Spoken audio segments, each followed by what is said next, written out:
Good morning, everyone. Welcome to Policy Exchange Fringe at Labour Connected. We're delighted to be here, and we like at Policy Exchange, as the name suggests, to exchange policies across a variety of opinions on the political spectrum. And this is an era and a subject of particular importance. The topic, as you all know, is Labour strategy for China and the Indo-Pacific, new leadership in this new period of time.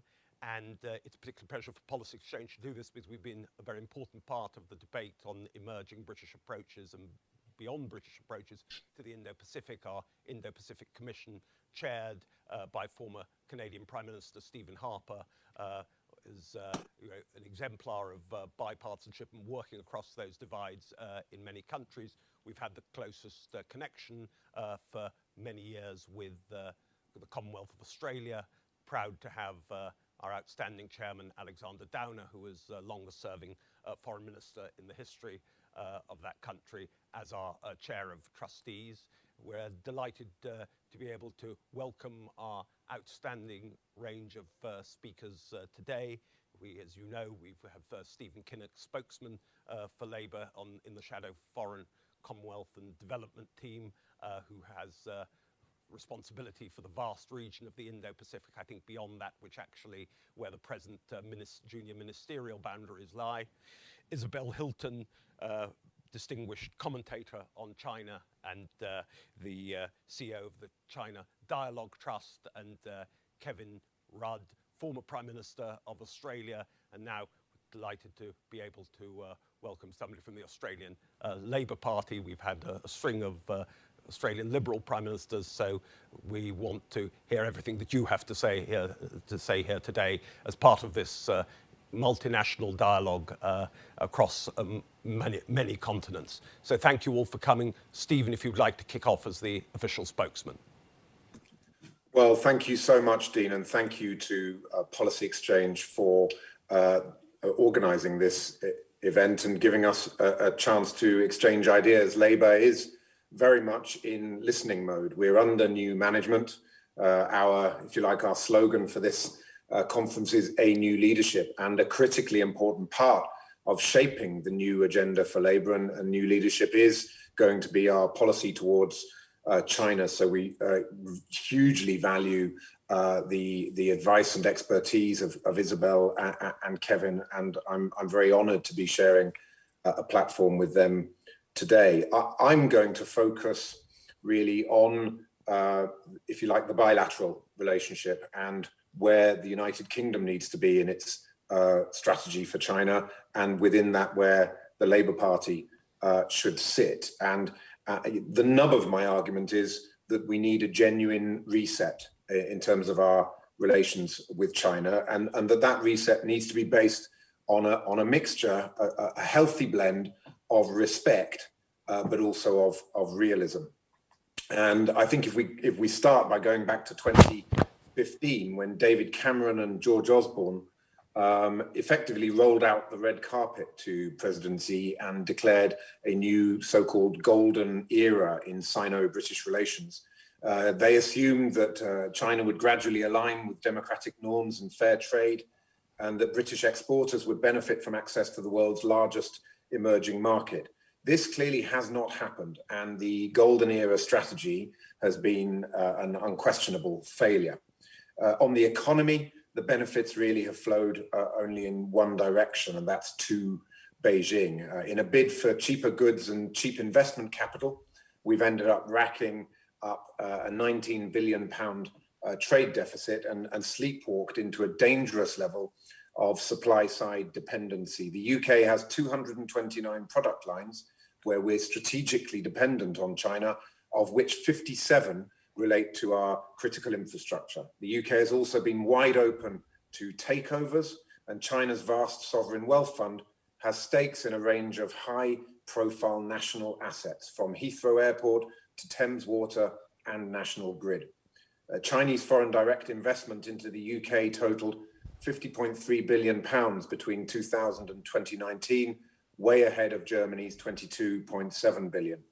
But rather than stand up for our industries, communities, and the national interest by developing an industrial strategy, successive conservative governments have looked away as Chinese state-owned enterprises stole intellectual property and caused prices to slump by dumping their surplus products on global markets.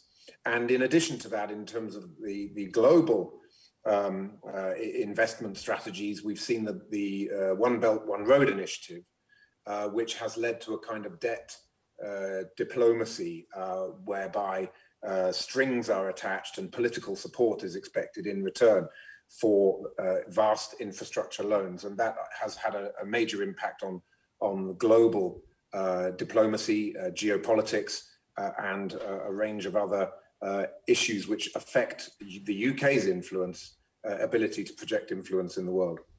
The so-called golden era certainly not delivered in terms of national security either, where the Conservatives have left us vulnerable and exposed. Here in the UK, we've allowed a state-run Chinese company to build Hinkley Point C nuclear power station, and the government almost gave Huawei a role in building our 5G infrastructure, to the horror of our Five Eyes intelligence partners.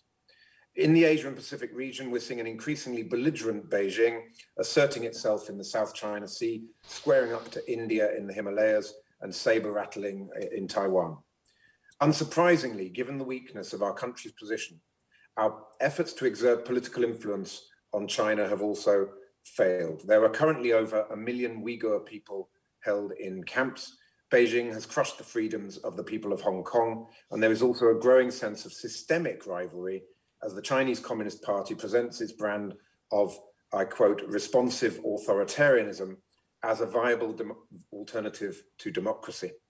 The coronavirus outbreak has also, I think, created a turning point here where we need to look very carefully at, do we want to move forward in a way that the international community is solving problems together, or are we going to break apart? And it's clearly had a devastating global impact. And yet, I think we've seen elements of the Chinese Communist Party trying to turn the pandemic into a propaganda coup by extolling the virtues of their management of the crisis. It's not just politicians that are increasingly concerned about China. A recent poll by the British Foreign Policy Group showed that 83% of the British people do not trust China to act responsibly on the global stage. Indeed, only Iran at 85% and North Korea at 88% were less trusted in that polling. We cannot go on like this. The time has come for a genuine reset in Sino-British relations, rooted in that blend of respect and realism, which I talked about at the beginning. We've got to combine clear mutual respect with a clear-eyed understanding of President Xi's agenda. China has an unparalleled history, culture, and civilization, which the UK must respect.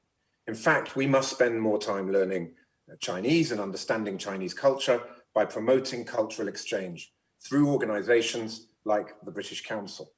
And we must recognize that there is not a single global problem that can be solved without China's input, from preventing pandemics to climate change, to cybersecurity, to free and fair trade, to nuclear non-proliferation. The world needs China, and China needs the world.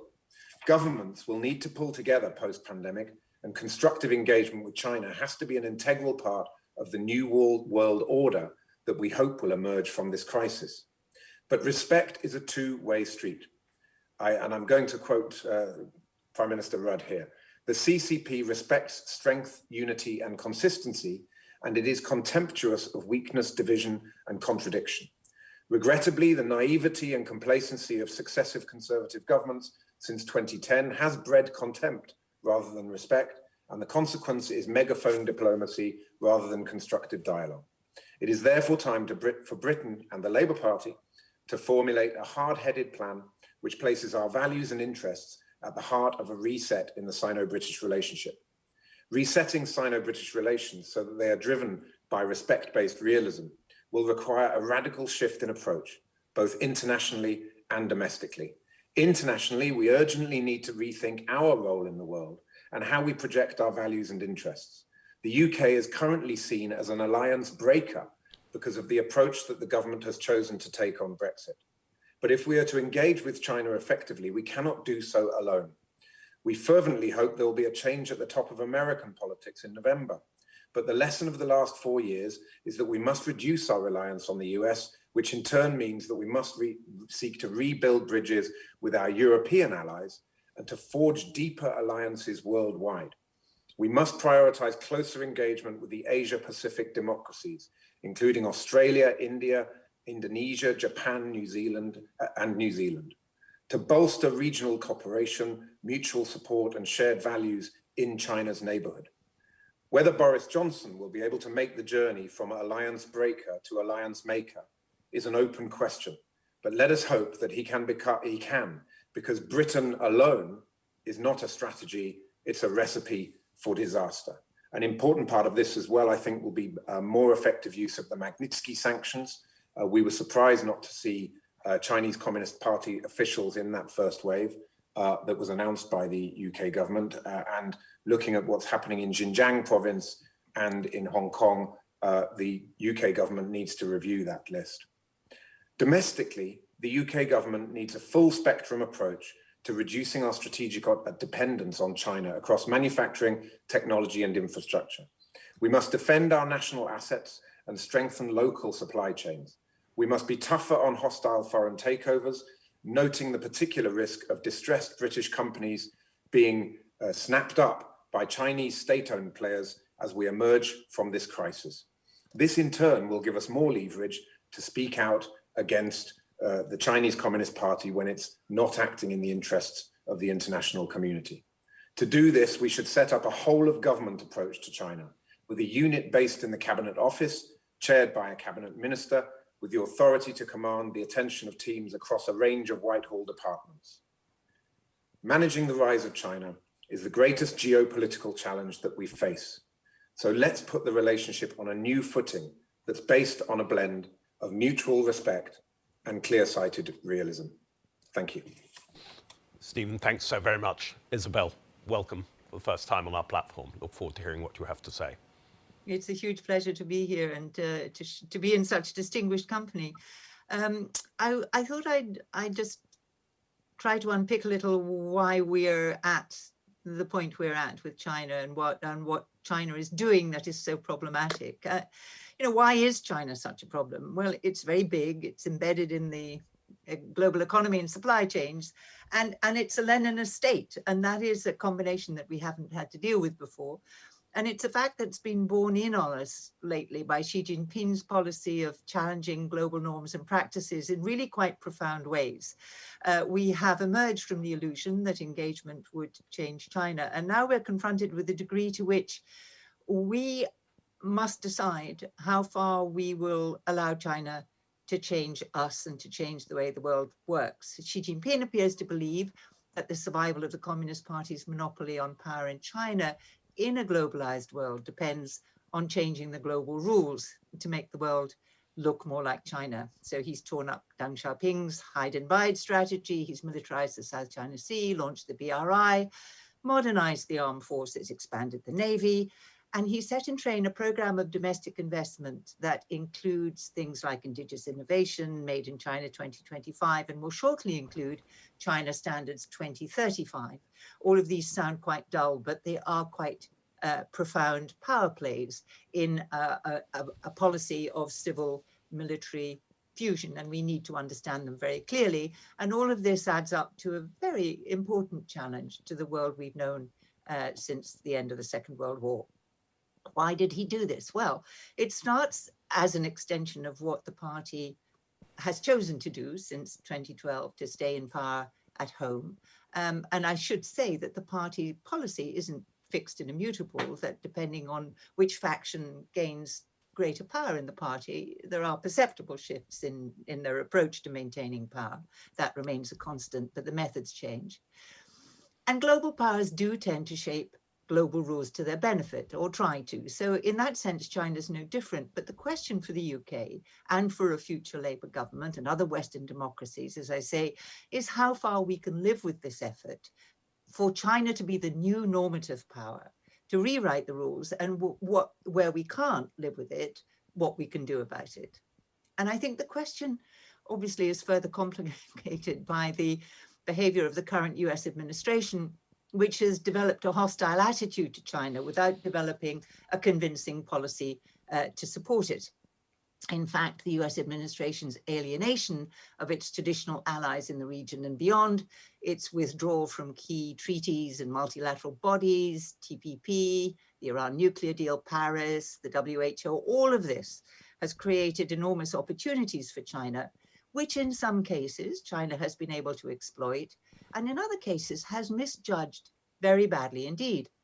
And especially since the pandemic, we can see that China's public diplomacy has been pretty counterproductive. And for the time being, at least, its main achievement, which is, I have to say, no small achievement, has been to unite the European Union around the perception that China is a strategic rival and that a more robust response is called for on several fronts.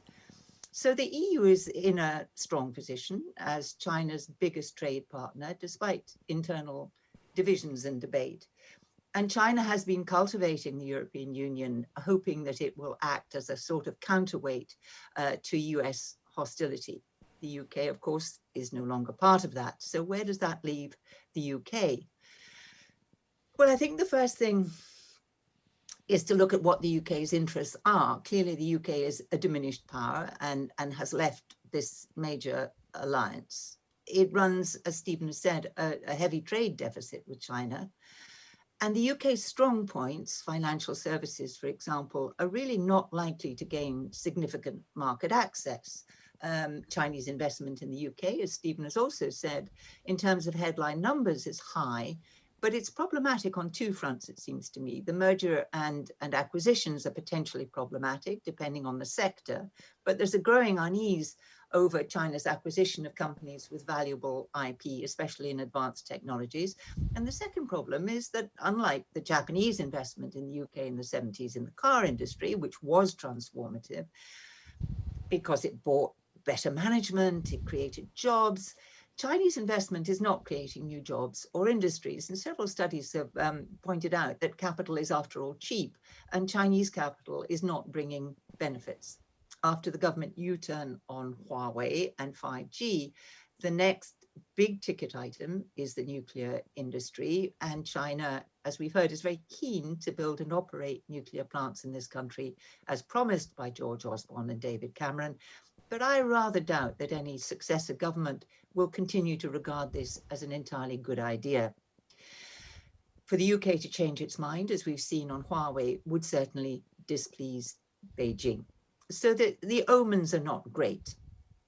But the difficulty that the UK government will have in trying to leverage the advantages to the UK of its relationship with China is that China will seek to portray the country as diminished by Brexit and needy in the sense of needing a trade deal with China, but having little to offer. The UK market is small, and given the difficulty that the much bigger and more important EU is having in getting a satisfactory result in negotiations on its investment treaty, that has gone on for nearly 8 years and continues to stall on the question of market access and various other really quite profound issues.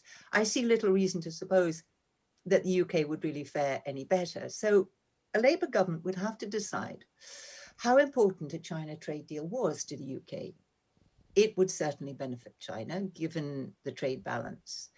But it would also have to look very hard at whether any serious market access in sectors that are important to Britain would result. And on the record, I doubt it. Globalization is in retreat, as we know, and China is trying to rebalance its own economy towards domestic consumption and, as ever, to favor domestic companies. Finally, of course, as the African saying goes, when elephants fight, the grass gets trampled. Both China and the United States will try to insist that smaller countries pick a side in what is going to be a prolonged contest and perhaps the defining contest of the 21st century. It's hard to predict what's going to happen in the US in November, but if Trump is returned to office and the UK seeks a trade agreement with the United States, apart from any difficulties we may have with Congress, given this government's behaviour over Ireland. Leaving that aside, there is another issue, which is the rather dull-sounding Article 3210 of the US-Mexico-Canada Trade Agreement, known in the business as the poison pill clause. That essentially says that if any party to the agreement reaches an agreement with a non-market economy, then the parties to the first agreement are at liberty to walk away. In other words, if we have a trade deal with the United States and then reach a trade deal with China, the United States is at liberty under Article 3210, which it seeks to replicate in all future trade deals, to tear up any agreement it has with us. So the United States would seek to condition our future relations with China through using the power of their own trade deal. So it's not a question of having cake and eating it. We may end up with very little cake at all. So what options do we have? Well, first of all, shed our illusions as quickly as possible, and that includes the illusion that we're a serious military power in Asia. Seek strength in numbers, shore up alliances with like-minded countries, including in Asia, and we have several friends in Asia. Stay close to friends and allies, and defend our own values. This, as I said, is not about changing China. It's about being clear about China not changing us in ways that we don't like. And look for interests, look for areas in which our interests do coincide. And the biggest and most important of these is obviously climate change. China is both the world's biggest emitter, and it's also a renewable superpower. And climate change and the sixth great extinction are really important to China and cannot be tackled effectively without China. But the good news is that China recognizes climate change. And in fact, they have bet much of the farm on being the supplier of low carbon goods to a carbon constrained world. So they have a direct financial interest. They see their future in these technologies.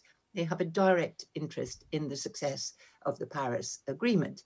Now, that doesn't mean they're acting as quickly or as extensively as we would wish. And certainly the events of 2020 haven't helped. I think every country has seen climate being shuffled down the agenda as the crisis makes its own demands. But this is nevertheless a critical moment for climate action. And China has a real opportunity to repair some of the reputational damage of COVID, of Xinjiang, of Hong Kong, of wolf warrior diplomacy by exercising some real leadership on China. Finally, I would say don't overstate China's strengths. It's not a given that China will be the world's biggest economy. After all, Japan was slated to be the world's biggest economy. Japan at one point was the biggest economy in Asia and the world's second largest economy.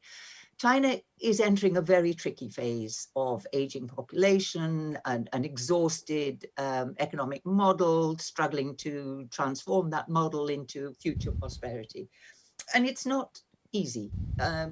Most countries don't escape the middle income trap. And despite China's extraordinary power and capacity, it's not a given. And certainly this will preoccupy China for many years to come. But as the UK tries to figure out, along with other Western democracies, what its future relationship with China should be, I would say you can't make good policy without good understanding and good information. Most people in this country, and that includes politicians of all parties and businessmen, know very little about China. It's just not something we have generally studied, and we urgently need to invest in unbiased expertise. Our policymakers frequently don't understand the weight and meaning of the language that their Chinese counterparts use. There is a whole freight of meaning behind most of it. And unless you are aware of it and pick it up, you really don't know what you're dealing with. So we should make our language count too. There are huge areas of common interest in global public goods, from the Sustainable Development Goals to financial stability, to climate change, to global health. All of these matter as much to China as they do to the UK. And that is the common ground on which we should work. These should not just be bargaining chips. These are the basis of a productive future relationship. So I'm going to pause there, but thank you for listening. Thank you very much. And just to say, before going on to our next speaker, just if anyone is listening on Zoom, please raise their hand if they'd like to ask a question in the Q&A session. So thank you, Kevin Rudd, for coming in from relatively late in the evening from Australia, 26th Prime Minister of the Commonwealth. Look forward to hearing what you have to say. Prime Minister of the Australian Commonwealth, not the English Commonwealth. Correct. But, the Commonwealth of Nations, but the Australian Commonwealth, exactly. We've always basically stopped short of civil war in terms of your own Commonwealth. A few reflections. Firstly, to reflect for a moment on what Stephen has just said about Labor leader Sir Keir Starmer's view of the need to reset British policy towards China. I think it is a very wise position. And I think when a party is in opposition, like the British Labour Party is at present, it provides a great opportunity to analyse comprehensively the basis of policy and what now to do in relation to the People's Republic of China. So I think, Stephen, that is wise. The second point I'd make by way of introduction is to say to our British friends and colleagues that Isabel herself is an extraordinary font of national knowledge for you POMs, and you should draw on it. This is a very smart woman who knows her stuff. I've read it for many, many years, and someone who knows China well, but also knows China's climate change policies particularly well. And so it is worth our British colleagues drawing on her expertise. A couple of thoughts. Let me begin, Dean, by talking about the world as Xi Jinping sees it, and then two, how the rest of us respond to the world as Xi Jinping sees it. I think the beginning of wisdom is to understand our respective realities. As Isabel just said before, Xi Jinping is an unapologetic Marxist-Leninist. If you read carefully his speech, as I have done and others have done on the 200th anniversary of the birth of Marx, it is a paean of praise for Marx and Marxism and Marxist-Leninism. And we all know that those three propositions are different in the intellectual tradition. But it is a worthwhile reflection for our British friends and colleagues who may not have studied Xi Jinpingism to understand where his intellectual ferment and formation actually lies. So how do I best summarize the Xi Jinping worldview? Let me try and give you 9 or 10 quick points. Number one, his first objective in Xi Jinping's Maslowian hierarchy of needs is to preserve the party in power. Not for the short term, but for the long term. He has a deeply Marxist-Leninist view of the dictatorship of the proletariat, the role of the Leninist party in sustaining the Marxist project in power in the absence of any form of political pluralism, or shall we, what we would describe as democratic elections process. So number one is keep the party in power. And Xi Jinping has made an intensively close study of the decline and fall of the Communist Party of the Soviet Union, as has the CCP generally. And Xi Jinping's earliest public reflections on Soviet decline and fall is, may that never happen to us, and here are the strategic learnings which we need to put in place to prevent that from occurring. And so for our British friends and European friends more broadly, I would say, for those of you who are permanently preoccupied with and obsessed by the Soviet Union and contemporary Russia, think of Xi Jinping's China as a communist party which survived the events of 1991, that remained in power, that sustained perestroika in the economy and repudiated glasnost in society and in the political process. In other words, you have a strong, in their own view, sustainable authoritarian capitalist project. So keep the Communist Party in power. Number two is from the Chinese Communist Party's hierarchy of needs and Xi Jinping's worldview, is maintain national unity. And that means keeping Tibet under control, keeping Xinjiang under control, keeping Inner Mongolia now under control, recent policies on language, etc., and returning Taiwan to the tender embrace of the motherland, to use Chinese Communist language. And Hong Kong, of course, the return to Chinese sovereignty have been achieved in 1997 to make sure they do what they're told. Number three, in the Chinese Communist hierarchy of needs, Chinese Communist Party hierarchy of needs, is to ensure that China and the Communist Party sustain a continuing increase in per capita income and living standards for the Chinese people in order to fulfill a new and informal social contract between the party and the people, which is to raise China's living standards over time.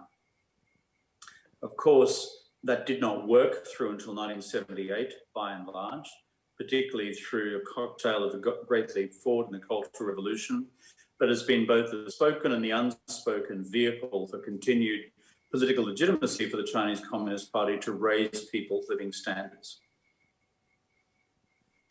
And the flip side to that social contract is that we, the Chinese people, willingly, unwillingly, passingly willingly, will cede back to you our, as it were, political right to object, so long as the economic cake continues to be grown and our slice of it continues to be advanced. The fourth part of that hierarchy of needs is a fairly recent one, and this is where Isabel's expertise is particularly acute, and that is to achieve this economic growth objective while sustaining the environment. And within that, to manage climate change in a manner which doesn't destroy China's future and the world's future. And until about 10 years ago, this was in the marginalia of China's political priorities. And having dealt with the Chinese delegation myself at the Copenhagen Climate Change Conference of 2009, I remember that well. And I remember the transformation that had occurred between 2009 and China in Paris in 2015 and China today. And in fact, today I interviewed China's chief climate change negotiator for the better part of a decade or more, Xie Zhenhua, who is still the principal advisor on climate change policy to the Chinese party and government. And it is chalk and cheese compared with where we were in 2009 and China in 2020. But that's part of the Chinese current priority. But at its grassroots in China, it's not about climate change.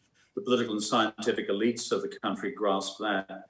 At its, we call it its point of engagement with the Chinese body politic, it's about clean air, clean water, and less polluted soil. And Isabel's work and through her operations analysis deals with this with a level of granularity, which I would commend to our British friends. Point 5 in the Chinese hierarchy of needs, as Xi Jinping would see it, is maintain benign, sublime, and ultimately compliant relations with Chinese 14 border states. In Chinese strategic history, the border countries are always problematic. In Chinese history, invasions from the northwest, followed by invasions from the northeast, followed by territorial degradation by external imperial powers, including Her Britannic Majesty's realm in the Opium Wars 1 and 2, and from the French in the south when they took over Indochina.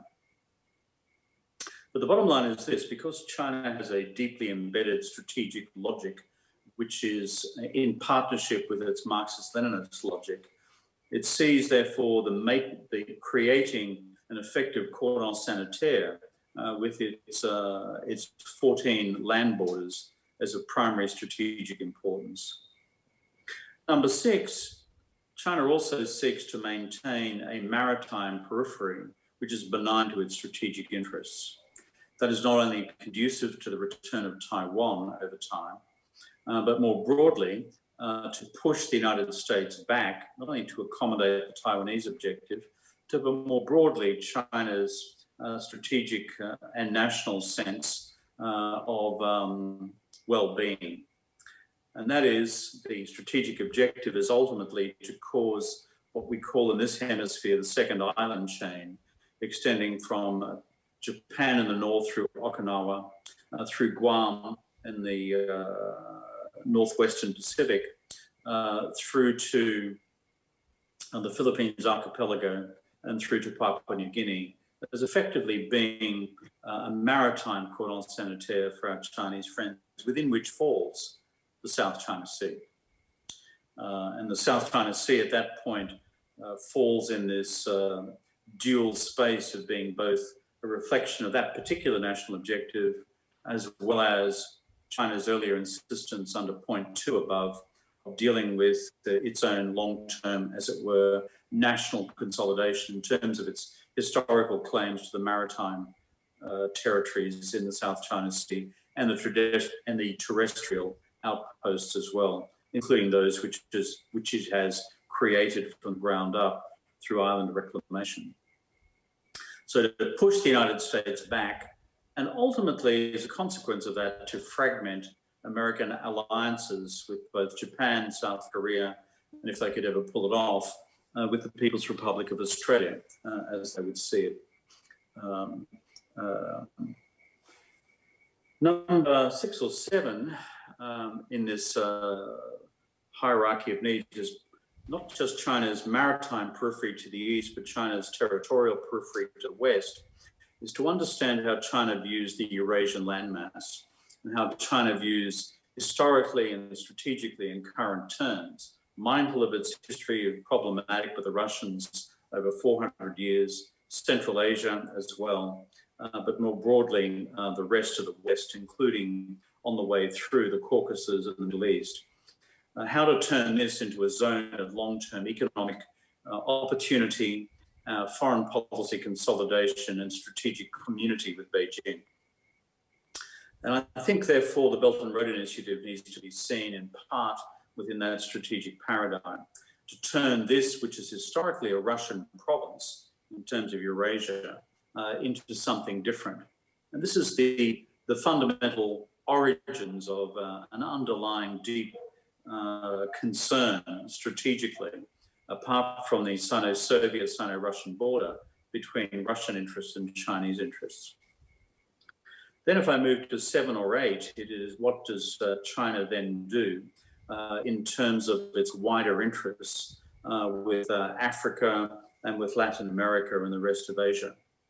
And here you see China's extraordinary revolution in its international aid policy, its attitude, not just historically to its solidarity with the developing world, but also the extension of the BRI beyond Eurasia to beyond anything classically defined as its geographical parameters of either the ancient Silk Roads, maritime or terrestrial. And so therefore, if you put that to the test, even today when China seeks a vote, as it did on a number of occasions most recently, whether it's over Hong Kong or whatever, in the Human Rights Council or in the United Nations in New York, China's ability through its international aid diplomacy to yield 100+ votes out of the UN General Assembly on the back of its aid policy across the world is a phenomenon to behold. And frankly, an indictment of massive global strategic complacency on the part of the United States and its principal allies. And then as I move towards the end of this list, it's what Isabel hinted about before, which is China's interest in terms of the future of the global multilateral system. And as far as the multilateral system is concerned, I think China has reached a deep strategic conclusion under Xi Jinping. And that conclusion is as follows. We Chinese are sick and tired of acting defensively in response to the assaults on our national sovereignty and our own national sense of values from a UN multilateral system and a Bretton Woods set of institutions which incorporate American and broader Western values, principle among which is human rights, principle among which is a liberal democratic critique of our authoritarian system. And so we're not going to put up with that anymore. We Chinese are going to therefore push the West onto the defensive around the world and again to assert our own views, and through what Xi Jinping describes as a community of common destiny for all humankind. And that is to take China's own authoritarian values, authoritarian capitalist values, and say our authoritarian capitalist development model is available for the rest of the developing world to emulate, and beyond that, for the rest of the so-called democratic capitalist world to have to respond to themselves for the first time in defensive mode rather than in offensive mode against China. So I think I might leave my general remarks there, other than to say, before we get to Q&A, that this is a formidable, as it were, research project, if I was sitting in Oxford today, in terms of what all of the above means for the United States, given the shambolic nature of this Trump administration, but the collective West, given its challenges internally, and not the least of which is what Britain has done in terms of its decision to exit the European Union, and exit in increasingly ambiguous form, it seems. But what the rest of the democratic world in Europe and in Asia and the rest of the democratic world now does. These are profound challenges for our time. And I would happily engage in a conversation with our colleagues on this question with one final point. What Britain does, despite what Isabel said before about it being a diminished power, what Britain does actually still matters. I say this to all the Brits. You Brits are masters in pessimism about A, your country, and B, your weather, usually in that order or the reverse order. You know, Britain is still a G7 economy. Britain is a member of the permanent member of the Security Council of the United Nations. Britain's still a member of NATO. What you did to leave the European Union, in my view, is stark raving mad, but that's a matter for you guys. But because you have formed out of the British intellectual projects so much of what constitutes the norms which govern, that we call it democracies around the world, in concepts of parliamentary democracy, we'll give Montesquieu the separation of powers, that what you actually say and do in the world still matters. So don't diminish yourself on these questions. What you now do in the future actually matters, given the importance of the G7, given the importance of the G20, given the importance of you being a permanent member of the United Nations Security Council, etc. And therefore, to conclude where I began, Stephen, what you deduce through this period of listening and reset in Britain's China policy is of real importance for the future. Thanks, Dean. Thank you.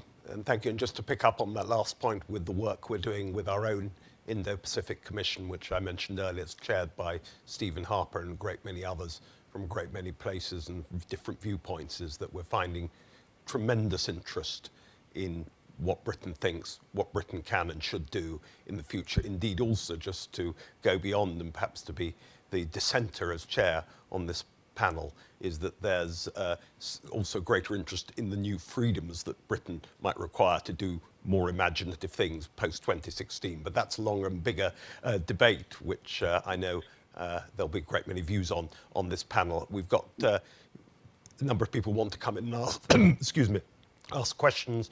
The usual house rule at Policy Exchange, no question too outrageous. You just simply have to state your name and organisation first before you do it. I have a question from Patricia, if you could state your name and organisation.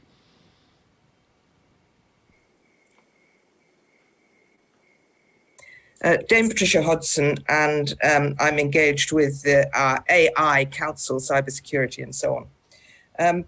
Impressive and very challenging analysis from the panel. If China's economic and global power strategies are so aggressive, but on the other hand, the Indo-Pacific and Western countries need to find ways of engaging, both economically and diplomatically, can panelists talk a little further about, well, I suppose not low-hanging fruit, it's not that easy, but priorities for the UK? Stephen, do you want to go first? I think, you know, there are this is a multi-dimensioned relationship, and as Kevin and Isabel have so articulately set out, we need to be looking to engage with China across a range of areas, some of which are challenging, but some are real opportunities. And I think there is a 3 C's to this, without wishing to oversimplify it. Challenge where we need to, where our values and interests are being jeopardized. Compete where we want to compete, but the competition should be on the basis of a level playing field and the respect for free and fair trade and the rule of law, and cooperate where the opportunities exist to cooperate. And as Isabel has set out so clearly there, I think there is a major opportunity around the climate change agenda, and Kevin absolutely reiterated that point. You know, we have the chair of COP26 in Glasgow next year. This represents a fantastic opportunity for climate diplomacy. I hope that talks between the European Union and China will continue, and perhaps there's an opportunity for us as the chair of COP26 to have a seat at the table when those talks take place, because I know we're no longer members of the European Union, but nevertheless we are chairing COP26. So I hope there'll be some pragmatism in the international community in terms of ensuring that there's a smooth dialogue between the various parties there. And I think, broadly speaking, the real opportunity for the UK when it comes to engagement with China is to consistently underline the importance of the rule of law. And of course, that, I'm afraid, has been seriously undermined by the events of the last week or so, with the British government looking to override a legally binding international commitment. But we do have to rebuild our reputation and standing in the world as a normative superpower, a country that puts respect for the rule of law at the heart of everything that we do. And I think if we're able to do that and to work with China in showing that everybody suffers when the rule of law suffers, China needs the rule of law just as much as the rest of the world does. And I think there's the opportunity for the UK to really to show the way on that, as well as the COP26 and the tremendous mutual interest we have in dealing with the climate emergency. Thank you. Isabel. Yeah, it is a pretty big agenda. I tend to look at it from the perspective of where we can see opportunities to modify behavior in the right direction, which is also a relationship building exercise. And just looking, I know we've referred to this before, but just looking at what was to be the super year for the environment, 2020. In addition to COP26 now postponed, of course, China was hosting the COP15, the Conference of Parties to the Biodiversity Convention. And that again is the first time that China will be the convener, will be the host, will be responsible for the outcomes at a very critical moment. It's a convention that has pretty much failed so far to meet any of its targets. And this is a moment of reset. And it's a real test of China's leadership, which right now doesn't seem to be going terribly well. So I think, you know, we would like China to exercise leadership in good ways, in the ways that, you know, China is ostensibly committed to, but is currently failing to deliver. So I think where the opportunity for constructive engagement lies is in those quite substantial areas of policy where China has a major policy clash, and there are quite a few. For example, if you look at Belt and Road from a climate lens, it's a disaster. You know, if the countries of the Belt and Road were to adopt the model that China is currently selling, which is this, you know, rapid growth, high carbon, high emitting model, which China itself benefited from in the short term. It's as well to remember that in the first decade of this century, China's emissions doubled. Now, if those countries were to follow that path, you know, it's effectively all over. So China has the opportunity at this point, having you know, trying to emerge from its own carbon commitments, to divert its overseas aid and effort and trade effort into helping emerging economies build resilience and sustainable growth. So building different kinds of power grids, for example, which is pretty challenging. You know, the old-fashioned kind are easier, but they're very damaging. And in the end, they will be stranded assets. So if you're looking at aid from the perspective of, you know, what does this country benefit from in the next 2 decades, 3 decades, you wouldn't build coal. China is still building coal.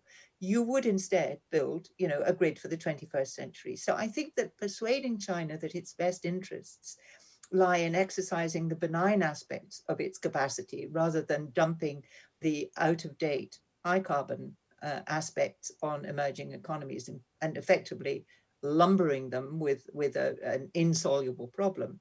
That ought not to be such a hard argument to make. And there are lots of pressures and difficulties inside China that do make it difficult. But Britain is in a much better position, I think, to argue starting from China's declared commitments, for example, to the Sustainable Development Goals, to the Biodiversity Treaty. You know, if China is hosting the Biodiversity COP, why is China not supporting the extension of marine protected areas? Why does China have an overseas fishing fleet, a distant water fleet, which currently has 300 trawlers circling the Galapagos? You know, this is direct policy and direct clash between stated policy and practice. And that's the point of intervention in global public goods argument that matters to us all. And I can see tremendous advantages for China in changing its posture. So I think that probably that's where we should, if we're looking for effect, that's where we should try to push. Thank you. Kevin Rudd. 3 quick points in 2 minutes, because I'm mindful of the clock. One is when we analyse Chinese policy responses, we should have a sensitivity to the internal dynamics of Chinese politics. And essentially, it's a continuing battle between, let me call it, Marxist nationalists on the one hand versus pragmatic globalizers on the other hand. The terms of art and science will differ across the academy, but essentially that's the dynamic. The Marxist nationalists would tend to be now in the ascendancy. However, it's important that we continue in the international community through Europe, through the United Kingdom, through the United States, and the rest of us to marshal an argument which makes sense to that latter constituency, the pragmatic globalizers. Second point I'd make is that if you are framing, I think your question was, a future British strategy towards China, it would be to use the sort of taxonomy I've recommended to the United States over times. It's a framework of what I describe as constructive realism. The Chinese are deeply realist, not just because they're a bunch of Leninists, but because their entire strategic culture, inherited over 2,000 years, is also deeply realist as well. From the days of China's early realist philosophers who were operating in and about the time of Confucius. Constructive in the sense of actually providing an argument about how you can avoid the inevitability of conflict along Thucydidean lines. So what do I mean by constructive realism? A, be very clear about your red lines and what the United States and its allies will accept and not accept with China. B, be very clear about the prospective domains of strategic competition There, the most recent pronouncements by the European Union and the Commission have been useful. C, identify those areas where you continue to propose to engage China as far as strategic cooperation is concerned. Global pandemic management, global climate change, both planetary challenges are obvious cases in point. And my third point, reinforcing what Isabel just said, is that engaging our Chinese friends and the pragmatic globalizers on the future of climate is really important, because the Marxist nationalists, both on the Belt and Road Initiative and on China domestically, have as a priority the security of the Communist Party and the prosecution of China's foreign policy influence abroad in the BRI countries.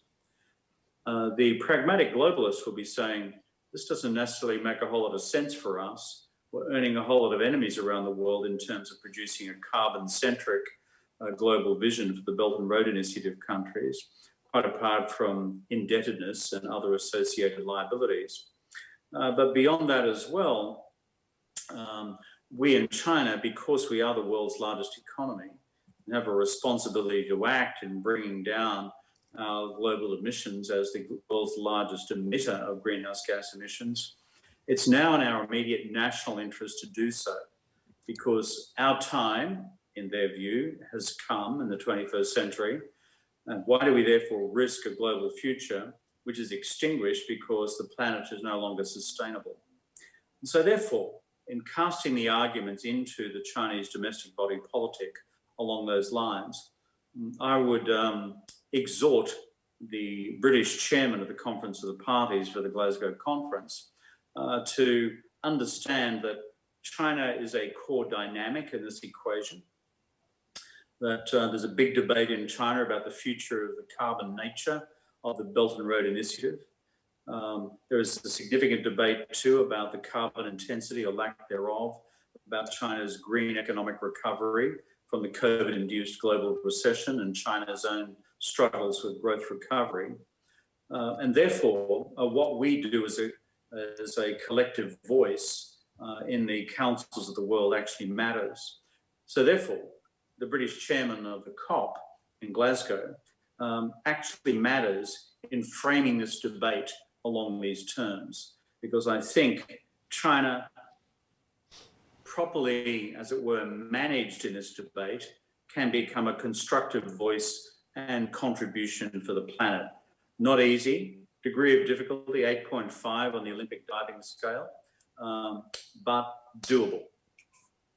Thank you very much. And I know we're out of time now. I'm conscious of that. And it's been a fantastic panel. My apologies to anyone who wanted to come in, ask a question. If you send your questions to info@policyexchange.org.uk, info@policyexchange.org.uk, we'll be very happy to pass them on to our panelists. As I say, thanks to all of them, because the area of the Indo-Pacific cuts across so many ideological and other traditional lines, and that's what we're really here to sort of, as it were, encourage that debate. So thank you to Stephen Kinnock for his part, to Isabel Hilton, to Kevin Rudd for coming in.